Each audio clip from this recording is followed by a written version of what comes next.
Dear students, हम लोग आज बहुत ही महत्वपूर्ण चैप्टर टेंस लेकर चल रहे हैं। और टेंस के बारे में जानने से पहले आपको ये जानना होगा कि टेंस के लिए सबसे बेसिक चीज क्या जरूरत है। टेंस जानने के लिए सबसे जो बेसिक जरूरत है वो है आपको पर्सन आना चाहिए और नंबर आना चाहिए। पर्सन और नंबर जिसका क्लियर नहीं हो, जिसको स्पष्ट नहीं है, वो टेंस नहीं बना सकता है। और टेंस जिसका क्लियर नहीं है उसको वॉइस समझ में नहीं आएगी। वॉइस जो है, अगर वो चाहे कितना भी पढ़ ले, इंटर का स्टूडेंट हो या 10th क्लास का, चाहे वॉइस कितना भी पढ़े, उसका टेंस अगर स्पष्ट नहीं है तो उसको वॉइस नहीं समझ में आएगी। अगर वो नरेशन पढ़ना चाहता है, नरेशन, तो उसको नरेशन भी समझ में नहीं आएगा।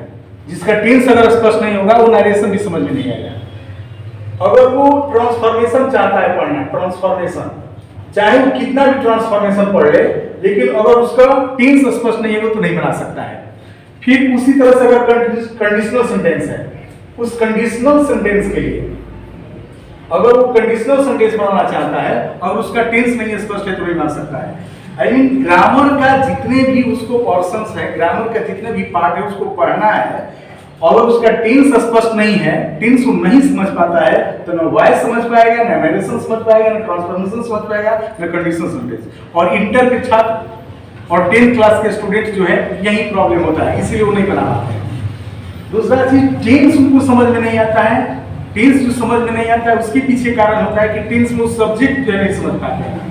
टेंस के लिए वो वर्ब जो होता है वो समझ नहीं पाते हैं कि वर्ब क्या होता है, सब्जेक्ट क्या होता है। तो सबसे पहले हम ये जानने की कोशिश करें कि टेंस क्या है। टेंस का सीधा संबंध टाइम से है, यानी कि टेंस में हम टाइम पढ़ते हैं। जैसे टेंस में प्रेजेंट पढ़ते हैं, पास्ट पढ़ते हैं, फ्यूचर पढ़ते हैं। प्रेजेंट जो हमें वर्तमान के बारे में बताता है, पास्ट जो हमें बीते हुए समय के बारे में बताता है, और फ्यूचर जो आने वाला समय है उसके बारे में बताते हैं। ठीक है। और प्रेजेंट का सीधा संबंध है कि इसके अंतर्गत है या हो या इस शब्द का इस्तेमाल होता है जो प्रेजेंट का जिक्र करता है। पास्ट में था, थे और थी लगा रहता है, और फ्यूचर में गा, गे, गी।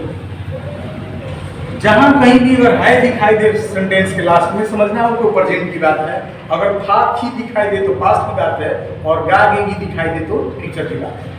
ऐसे आप समझिए कि हम लोग टेंस के 3 भागों में बांटे हैं अपने सुविधा के लिए, प्रेजेंट में, पास्ट में और फ्यूचर में।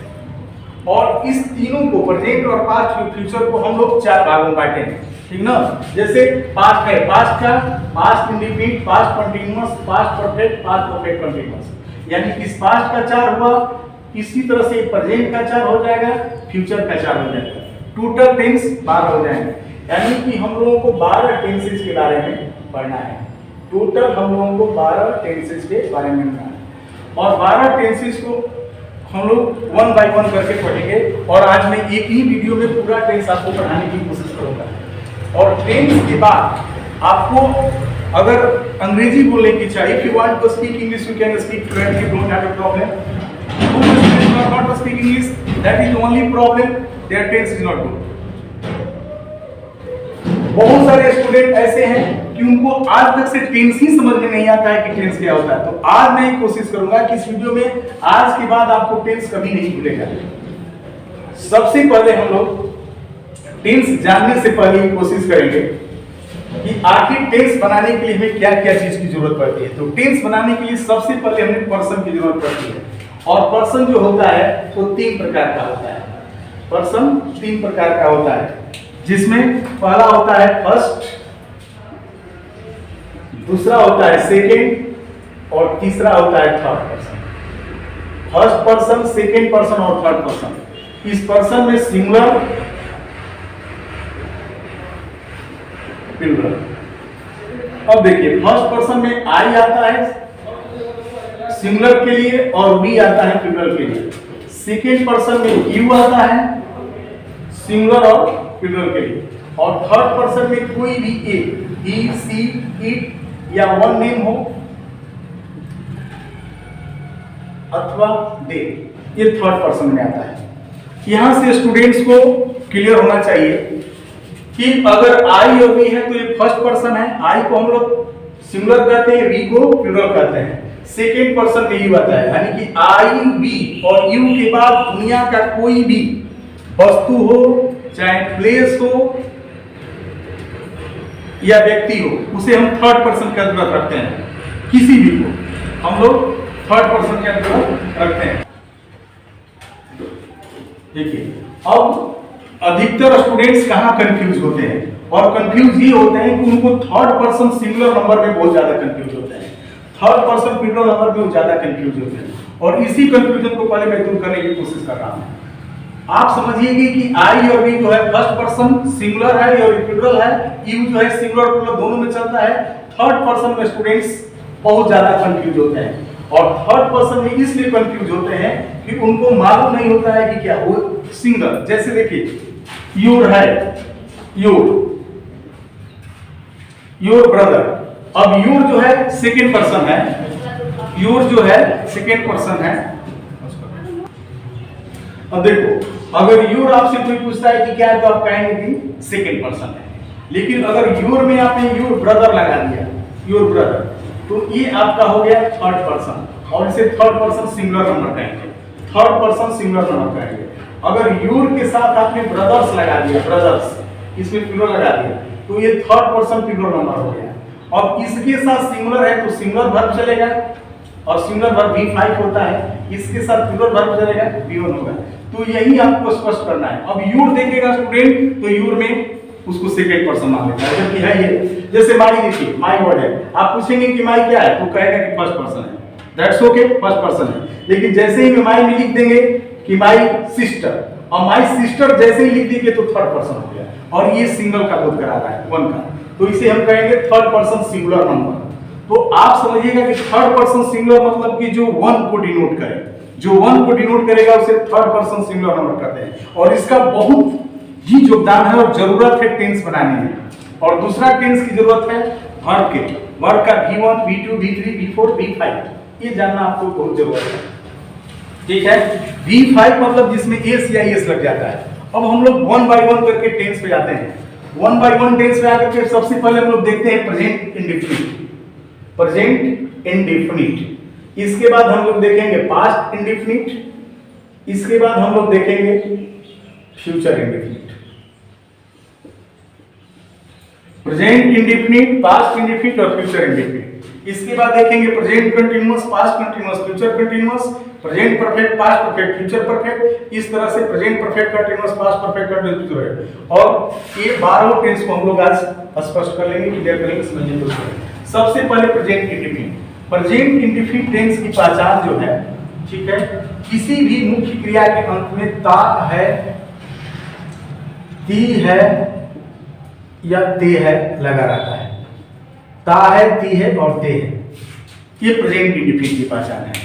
पास्ट इंडेफिनिट की पहचान है ता में था लग जाएगा, ता में थी लग जाएगा, या ते थे, यानी कि ता था, ती थी, ते थे, अथवा लास्ट में या रहेगा, ये रहेगा। और किसी भी मुख्य क्रिया के अंत में अगर गा गे गी लग जाता है, गा गे गी, तो ये समझ जाना है कि ये फ्यूचर इंडेफिनिट है। प्रेजेंट इंडेफिनिट ता है, ती है, और पास्ट इंडेफिनिट ता था, ती थी, ये थे। अब जैसे देखिए सेंटेंस है कि वह पत्र लिखता है, और यही सेंटेंस हो गया कि वह पत्र लिखता था, और एक सेंटेंस हो गया वह पत्र लिखेगा। ये तीनों देखिए, प्रेजेंट इंडेफिनिट हो गया, वह पत्र लिखता है, यानी कि दा है लगा है, वह पत्र लिखता था, चाहे वह पत्र लिखा। अगर ये भी सेंटेंस हो तभी समझिए कि पास्ट इंडेफिनिट है, लिखता था या लिखा। बनाने का नियम है कि सब्जेक्ट, अगर आपका सब्जेक्ट सिंगुलर है, सिंगुलर सब्जेक्ट है, तो वर्ब का 5वां फॉर्म लगेगा। सिंगुलर सब्जेक्ट है तो इसका वर्ब का 5वां फॉर्म लगेगा, ठीक है। इसके बाद ऑब्जेक्ट लिखेंगे।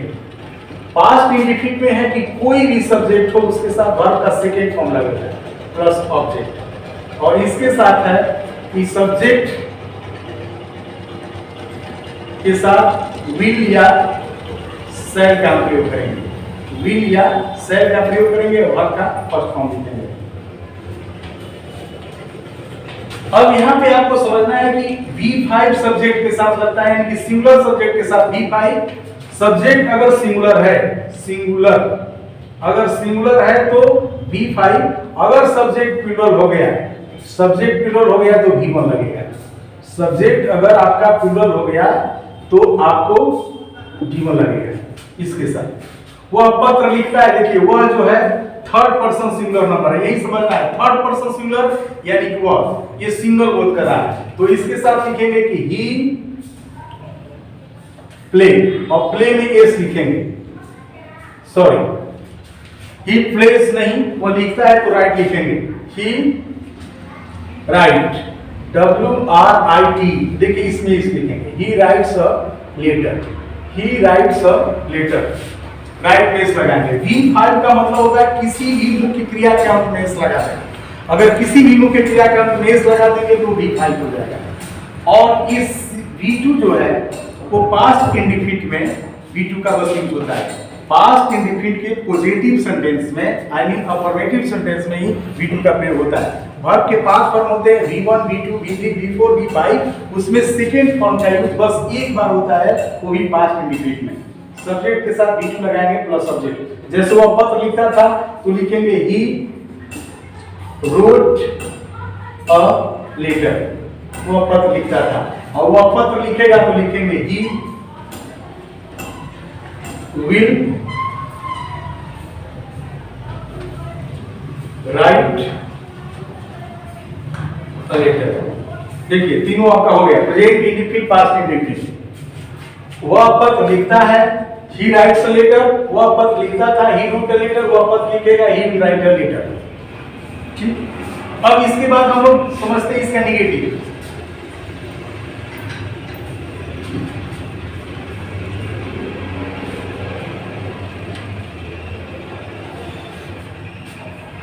देखो अब इसका नेगेटिव समझने के लिए मात्र एक ऐसा सेंटेंस है प्रेजेंट इंडिफिनिट जिसके साथ हम लोग हेल्पिंग वर्ब डू और डज का इस्तेमाल करते हैं। डू और डज, बस प्रेजेंट इंडिफिनिट ही ऐसा टेंस है जिसमें हेल्पिंग वर्ब हम डू डज का यूज करते हैं। डू का यूज हम प्लूरल सब्जेक्ट के साथ करते हैं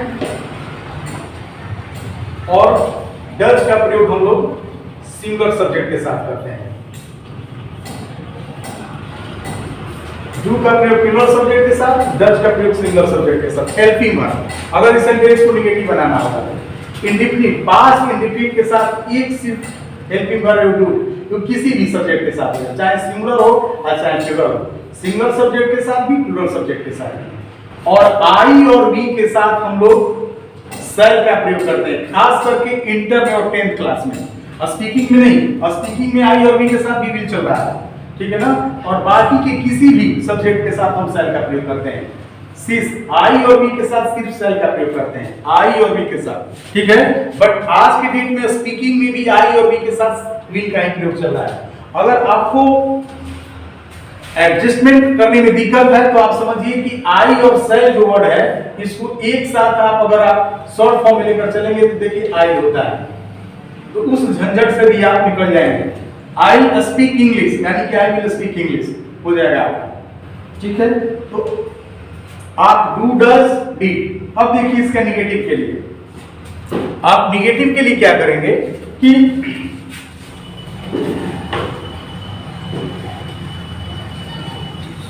जैसे ही प्रेजेंट इंडिफिनिट टेंस आपके पास आता है और प्रेजेंट इंडिफिनिट टेंस में आपको निगेटिव बनाना, जैसे मान लीजिए कि वह नहीं खेलता था, वह नहीं खेलता है, अगर ये वर्ड आ जाता है। दूसरा इसमें आता है कि वह नहीं खेलता था, और फिर आ जाएगा कि वह नहीं खेलेगा। ये तीनों प्रेजेंट इंडेफिनिट, पास्ट इंडेफिनिट और फ्यूचर इंडेफिनिट तीनों आपके साथ चल रहा है। वह नहीं खेलता था, खेलता है लिखेंगे ही के साथ डज नॉट लिखेंगे, ही डज नॉट प्ले। वह नहीं खेलता था, ही डिड नॉट लिखेंगे, ही डिड नॉट प्ले। वह नहीं खेलेगा, ही विल नॉट प्ले। देखिए निगेटिव के लिए यानी कि डज नॉट का प्रयोग करेंगे। निगेटिव सेंटेंस के लिए आप डज नॉट का प्रयोग करेंगे। इसका स्ट्रक्चर हो जाएगा सब्जेक्ट प्लस डज या डू। प्लूरल के लिए डू लिखेंगे, नॉट प्लस V1। इसका हो जाएगा कोई भी सब्जेक्ट हो, चाहे सिंगुलर हो चाहे प्लूरल, एनी सब्जेक्ट, उसके साथ डिड का प्रयोग करेंगे। और डिड नॉट जैसे ही लिखेंगे V1 हो जाएगा। और इसके साथ कोई भी सब्जेक्ट नहीं, आई और वी को छोड़ करके, आई और वी के साथ शैल नॉट और बाकी रिमेनिंग कोई भी एनी सब्जेक्ट, उसके साथ आप विल का प्रयोग करेंगे, विल नॉट।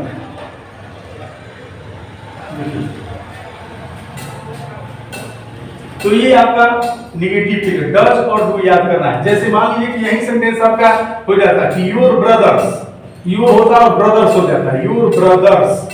अब देखिए ब्रदर्स हो जा रहा है, थर्ड पर्सन सिंगल नंबर हो गया, डोंट हो जाता है, डोंट प्ले, डोंट प्ले, नहीं खेलते हैं।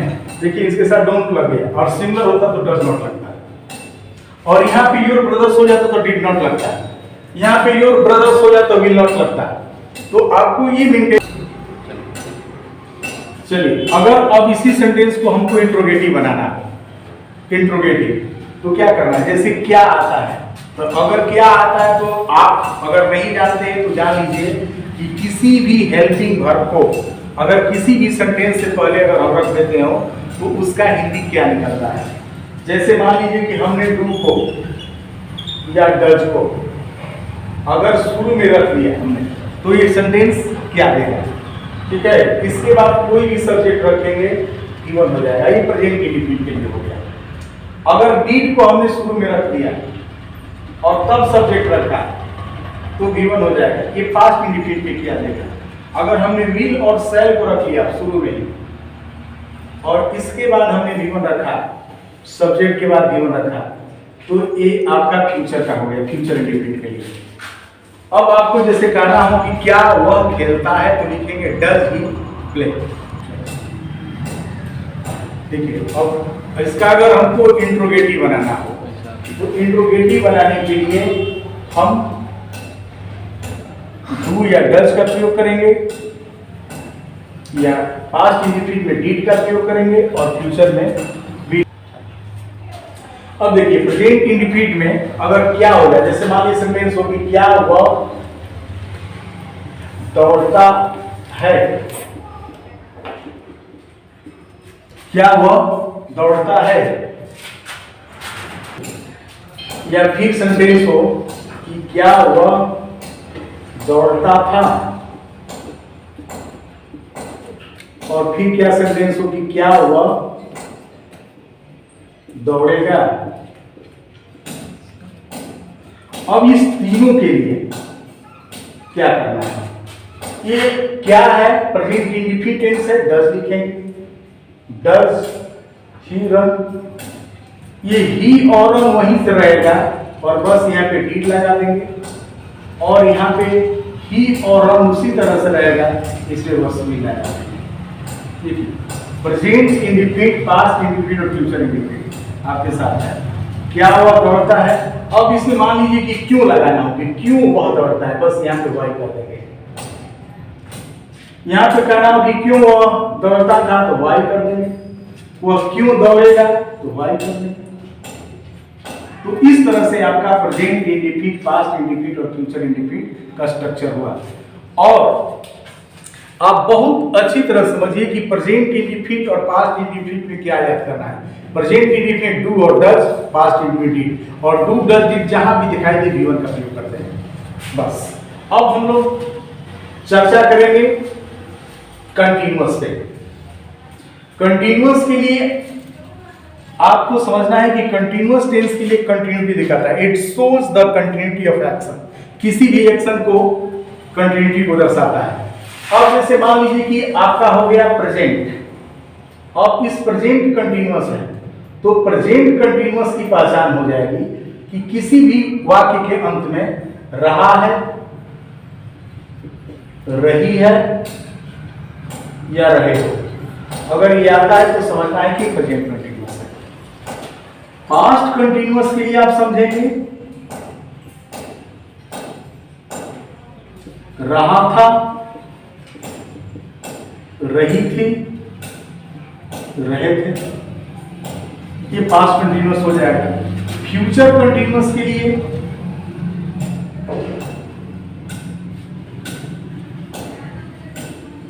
रहा होगा, रही होगी, रहे होंगे। बहुत बेहतरीन है, समझिए। किसी के अंत में रहा है, रही है तो प्रेजेंट कंटिन्यूअस, रहा था, रही थी है तो पास्ट कंटिन्यूअस, रहा होगा, रही होगी तो फ्यूचर कंटिन्यूअस। सब्जेक्ट देखिए, अगर इसके साथ सब्जेक्ट होता है तो आप इज एम आर का प्रयोग करेंगे, इज एम आर, और इसके साथ वर्ब का फोर्थ फॉर्म, चौथा फॉर्म का यूज करेंगे इसके साथ। अगर इसके साथ कोई सब्जेक्ट हो तो उसके साथ वाज और वर का प्रयोग करेंगे, और वर्ब का चौथा फॉर्म, यानी कि the fourth form of the verb. और इसके साथ कोई भी सब्जेक्ट हो उसके साथ विल या शैल का प्रयोग करेंगे, और इसमें भी लगाएंगे। बेहतरीन ढंग से समझने की कोशिश करिए। इज का प्रयोग हम लोग करते हैं थर्ड पर्सन सिंगुलर नंबर के साथ। आई के साथ सिर्फ एम का प्रयोग होता है, एक बस सिंगल सब्जेक्ट है आई, इसके साथ हम लोग एम का प्रयोग करते हैं। इसके बाद किसी भी थर्ड पर्सन के साथ, थर्ड पर्सन सिंगुलर के साथ ही, और इसके बाद थर्ड पर्सन प्लूरल नंबर हो उसके साथ हम लोग आर का प्रयोग करते हैं। थर्ड पर्सन सिंगुलर नंबर जो शुरू में बताएंगे, थर्ड पर्सन सिंगुलर नंबर के साथ वाज, थर्ड पर्सन चाहे किसी के साथ भी हम प्रयोग करें, और ये आई और बी के साथ सिर्फ से लगता है, आई और बी के साथ से लगता है। किसी भी कंटीन्यूअस टेंस में V4, किसी भी कंटीन्यूअस टेंस में V4। अब देखिए, आप एक सेंटेंस लेंगे और एक सेंटेंस लेकर के आप पूरा सेंटेंस को आप बना सकते हैं। जैसे आपके पास सेंटेंस हो, ठीक ना, कि मैं तुम्हारा इंतजार कर रहा हूं। देखिए, रहा हूं ये प्रेजेंट कंटिन्यूअस हो गया, और यही सेंटेंस मैं तुम्हारा इंतजार कर रहा था ये पास्ट कंटिन्यूअस, और मैं तुम्हारा इंतजार कर रहा हूंगा ये फ्यूचर हो गया। तीनों आपका एक साथ, तीनों सेंटेंस आपका एक साथ हो गया। मैं तुम्हारा इंतजार कर रहा हूं प्रेजेंट कंटिन्यूअस, मैं तुम्हारा इंतजार कर रहा था पास्ट कंटिन्यूअस, मैं तुम्हारा इंतजार कर रहा हूंगा फ्यूचर कंटिन्यूअस। अब बनाने के लिए आप जानते हैं कि आई के साथ एक लगता है, आई एम वेटिंग, और वेट के साथ हमें सब फॉर यूज होता है, तो I am waiting for you present, कुछ नहीं यूज करना है, बस आई के साथ ही आवाज कर देंगे, पास्ट कंटिन्यूअस हो गया। आई के साथ आप शैल भी का यूज कर देंगे, हो जाएगा फ्यूचर, बस हो गया। अगर कंटिन्यूअस बोलना है कि वे लोग जा रहे हैं, दे आर गोइंग, वे लोग जा रहे थे, दे वर गोइंग, वे लोग जा रहे होंगे, दे विल बी गोइंग। वह अंग्रेजी बोल रहा होगा, he is, he was, he will be। तो सुनिए, वो अंग्रेजी बोल रहा है, he is speaking English, वो अंग्रेजी बोल रहा था, he was speaking English, वो अंग्रेजी बोल रहा होगा, he will speaking English। तो ये आपका प्रेजेंट कंटिन्यूअस हो गया। नेगेटिव नॉट, इसमें नॉट लगाएंगे नेगेटिव हो जाएगा, इसमें नॉट लगाएंगे नेगेटिव हो जाएगा, और इस विल और बी के बीच में नॉट लगाएंगे नेगेटिव हो जाएगा। अगर आपको इंट्रोगेटिव बनाना होगा, कुछ नहीं करना है, इंट्रोगेटिव बनाने के लिए आपको क्या करना है, बस हेल्पिंग वर्ब को आपको शुरू में रख देना है, हेल्पिंग वर्ब को शुरू में आपको रख देना है। अब जैसे मान लीजिएगा आपको कहना हो कि क्या मैं तुम्हारा इंतजार कर रहा हूं, तो क्या शब्द आ जाएगा, तो शुरू में कर देंगे, am I waiting for you. क्या मैं तुम्हारा इंतजार कर रहा था, क्या लग गया, वाज कर देंगे, was I waiting for you. और क्या मैं तुम्हारा इंतजार कर रहा हूँ, तो यहाँ पे से लिख देंगे, और यहाँ पे आई है, इसमें भी लिख देंगे, बस हो जाएगा, से आई वेटिंग फॉर। तो इस तरह से आपका कंटिन्यूअस हो जाएगा। क्यों लगाना हो, कब लगाना हो, कैसे लगाना है, बस यहाँ पे कर देंगे। इस तरह से आपका प्रेजेंट कंटिन्यूअस हुआ। अब देखिए हम लोग परफेक्ट पे आते हैं।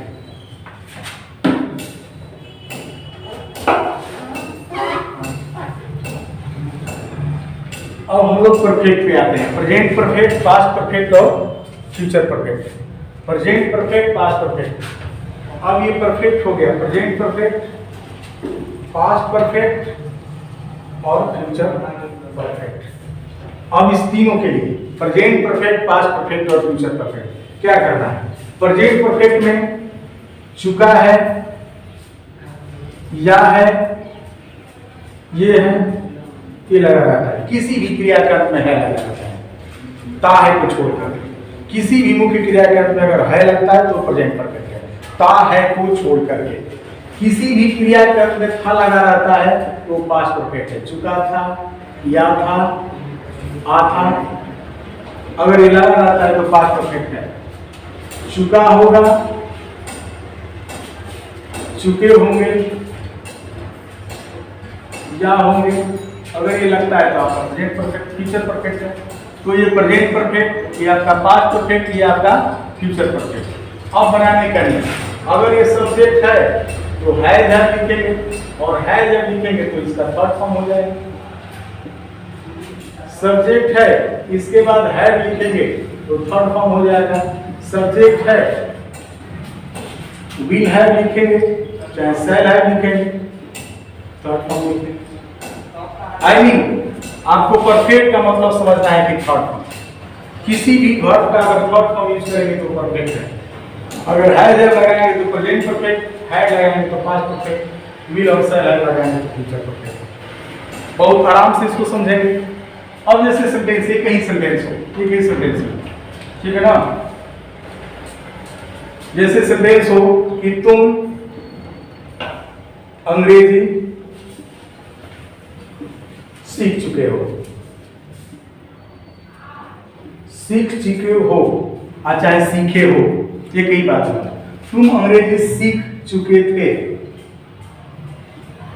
तुम अंग्रेजी सीख चुके होगे। अब आपका बस ये प्रेजेंट परफेक्ट हो गया, पास्ट परफेक्ट हो गया, फ्यूचर परफेक्ट हो गया। बनाने का नहीं, आप जानते हैं यू लिखेंगे, यू के साथ हैव लगता है, यू हैव। थर्ड फॉर्म लिखेंगे learned English, you have learned English, आपका प्रेजेंट परफेक्ट हो गया। इसमें सिर्फ हैव लगा देंगे तो पास्ट परफेक्ट हो गया, और इसमें सिर्फ विल हैव लगा देंगे तो आपका फ्यूचर परफेक्ट हो गया। You have learned English, you have learned English, you will have learned English. ये आपका फ्यूचर परफेक्ट हो गया, प्रेजेंट परफेक्ट हो गया, पास्ट परफेक्ट हो गया। इसमें कुछ भी नहीं है, कोई भी सेंटेंस। जैसे मैं अपना काम कर लिया हूं, I have done my work. मैं अपना काम कर लिया था, I had done my work. मैं अपना काम कर लिया हूंगा, I shall have done my work. बस हैड हैव का यूज करना है। आप समझिए कि हैज का यूज होता है सिंगुलर के साथ, किसी भी सिंगुलर नंबर के साथ, कोई भी पर्सन हो, हैड किसी के भी साथ। ये हो गया आपका प्रेजेंट परफेक्ट। अगर इसमें वो क्या लगाना हो, ठीक है, जैसे क्या करना हो, इस सेंटेंस में क्या इंट्रोगेटिव बनाना हो। अब इंट्रोगेटिव बनाना हो तो क्या करेंगे? इसी हैड और हैव को शुरू में लिख देंगे, और हैड हैव को शुरू में लिख देंगे तो इंट्रोगेटिव हो गया। अगर इसी हैड को शुरू में लिख देंगे आपका इंट्रोगेटिव हो गया। अगर इसी विल और शैल को शुरू में लिख देंगे बस हो गया। यहाँ पे सब्जेक्ट लिख देंगे, हैव लिखेंगे, थर्ड फॉर्म लिखेंगे।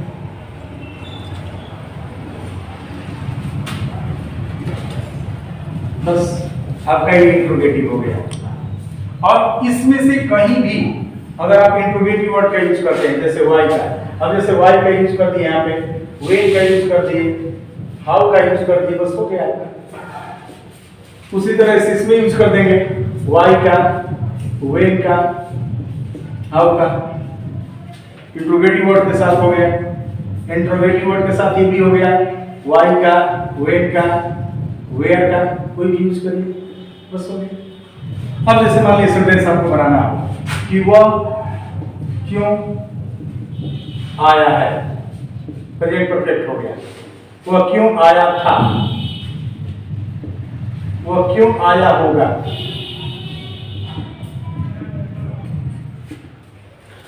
अब आराम से इसको बनाएंगे। वाई हैज लिखेंगे, he come, why had he come, why will he had. देखिए यहाँ पे लगेगा विल और है, why will he had come. इस तरह से आपका प्रेजेंट परफेक्ट टेंस हो गया। अब आइए हम लोग देखते हैं present perfect continuous tense. Present perfect continuous tense, past perfect continuous tense और फ्यूचर परफेक्ट कंटीन्यूअस टेंस में आपको बस ये याद करना है कि इसमें टाइमिंग लगा रहता है। अगर किसी भी टेंस में टाइमिंग लग जाए तो आपको समझना है कि ये परफेक्ट कंटीन्यूअस टेंस है। टाइमिंग यानी कि कंटीन्यूअस में अगर टाइम लग जाए तो वो होता है परफेक्ट कंटीन्यूअस। परफेक्ट कंटीन्यूअस, किसी भी कंटीन्यूअस टेंस में टाइम अगर लग जाता है तो वो परफेक्ट कंटीन्यूअस टेंस होता है। ठीक है। अब present perfect, past perfect continuous, future perfect, इसमें ही केवल फॉर और फ्रॉम लगता है। इस दोनों में टाइमिंग के लिए फॉर और सिंस लगता है, इसमें भी फॉर और सिंस लगता है। किसी भी नाम के साथ सिंस, ठीक ना, किसी भी दिन का नाम हो, महीना का नाम हो, वर्ष का नाम हो, उसके साथ सिंस का हम प्रयोग करते हैं। जैसे मान लीजिए सेंटेंस हो कि वह सुबह से खेल रहा है। अब देखिए रहा है तो है शब्द आ गया तो प्रेजेंट हो गया, खेल रहा था आ गया तो पास्ट परफेक्ट कंटीन्यूअस हो गया, और खेल रहा होगा तो आपका हो गया ये फ्यूचर। वह सुबह से खेल रहा है, प्रेजेंट परफेक्ट कंटीन्यूअस। वह सुबह से खेल रहा था, पास्ट परफेक्ट कंटीन्यूअस। वह सुबह से खेल रहा होगा, फ्यूचर परफेक्ट कंटीन्यूअस। अब बनाने का नियम, तो इसका बनाने के नियम होता है कि कोई भी सब्जेक्ट हो उसके साथ हैज या have plus been plus before plus for या सिंस प्लस टाइम। इसके साथ कोई भी सब्जेक्ट हो हैज, हैड का प्रयोग करेंगे, बीन का प्रयोग करेंगे, बिफोर, फॉर या सिंस प्लस टाइम। और इसके साथ कोई भी करेंगे subject plus will have, been plus before, for या फ्रॉम होता है, इसमें फ्रॉम होता है प्लस टाइम। देखिए इसमें फॉर या फ्रॉम होता है तब time. Future perfect continuous tense में फॉर या फ्रॉम होता है, बाकी में सिंस होता है। अब जैसे वो सुबह से खेल रहा है तो लिखेंगे he has been playing since morning. He has been playing since morning. अगर इसको बनाना होगा तो हम लिखेंगे ही हैड बीन। इसको बनाना होगा वो सुबह से खेल रहा था तो क्या लिखेंगे he had been, he had been playing since morning. और इसको बनाना होगा तो सुबह से खेल रहा होगा तो लिखेंगे he will have been playing from morning, from morning. इस तरह से आपका पूरा टेंस हुआ, present perfect continuous, past perfect continuous.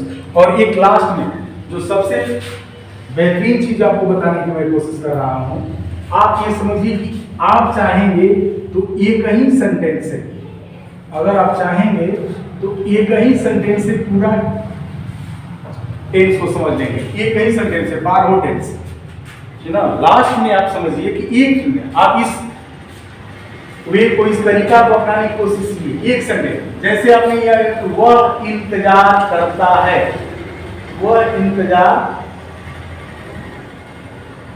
करता है। अब ये आपका देखिए प्रेजेंट इंडिफिनिट हो गया, करता है, वह इंतजार करता है, आपका प्रेजेंट इंडिफिनिट टेंस हो गया। वह इंतजार करता था, पास्ट इंडिफिनिट टेंस हो गया। वह इंतजार करेगा, फ्यूचर इंडिफिनिट टेंस हो गया। वह इंतजार कर रहा है, वह इंतजार कर रहा था, वह इंतजार कर रहा होगा, वह इंतजार किया है,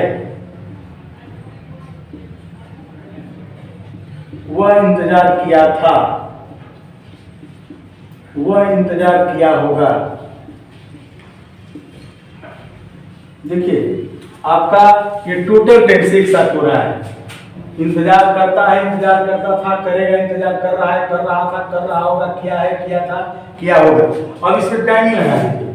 अगर आप टाइमिंग लगा दीजिए यहाँ पे, वह इंतजार कर रहा है 2 घंटों से, 2 घंटों से, वह इंतजार कर रहा था 2 घंटों से, वह इंतजार कर रहा होगा 2 घंटों से। तो ये आपका क्या हो जाएगा? Present perfect continuous, past perfect continuous, future perfect continuous. तो एक सेंटेंस, ये नियम बनाइए, आप कभी नहीं भूलेंगे। You can never forget, you can never forget, आप कभी नहीं भूल सकते हो। जब आप एक सेंटेंस को बनाओगे इस तरह से 12 सेंटेंस कर दोगे, ठीक ना? और बनाओगे भी आराम से। वो इंतजार करता है, he wait, वेट बेस लगा देंगे, he waited, he will wait, he is waiting, he was waiting,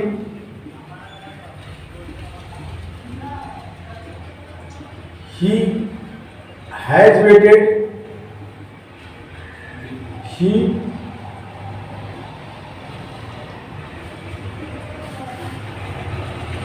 had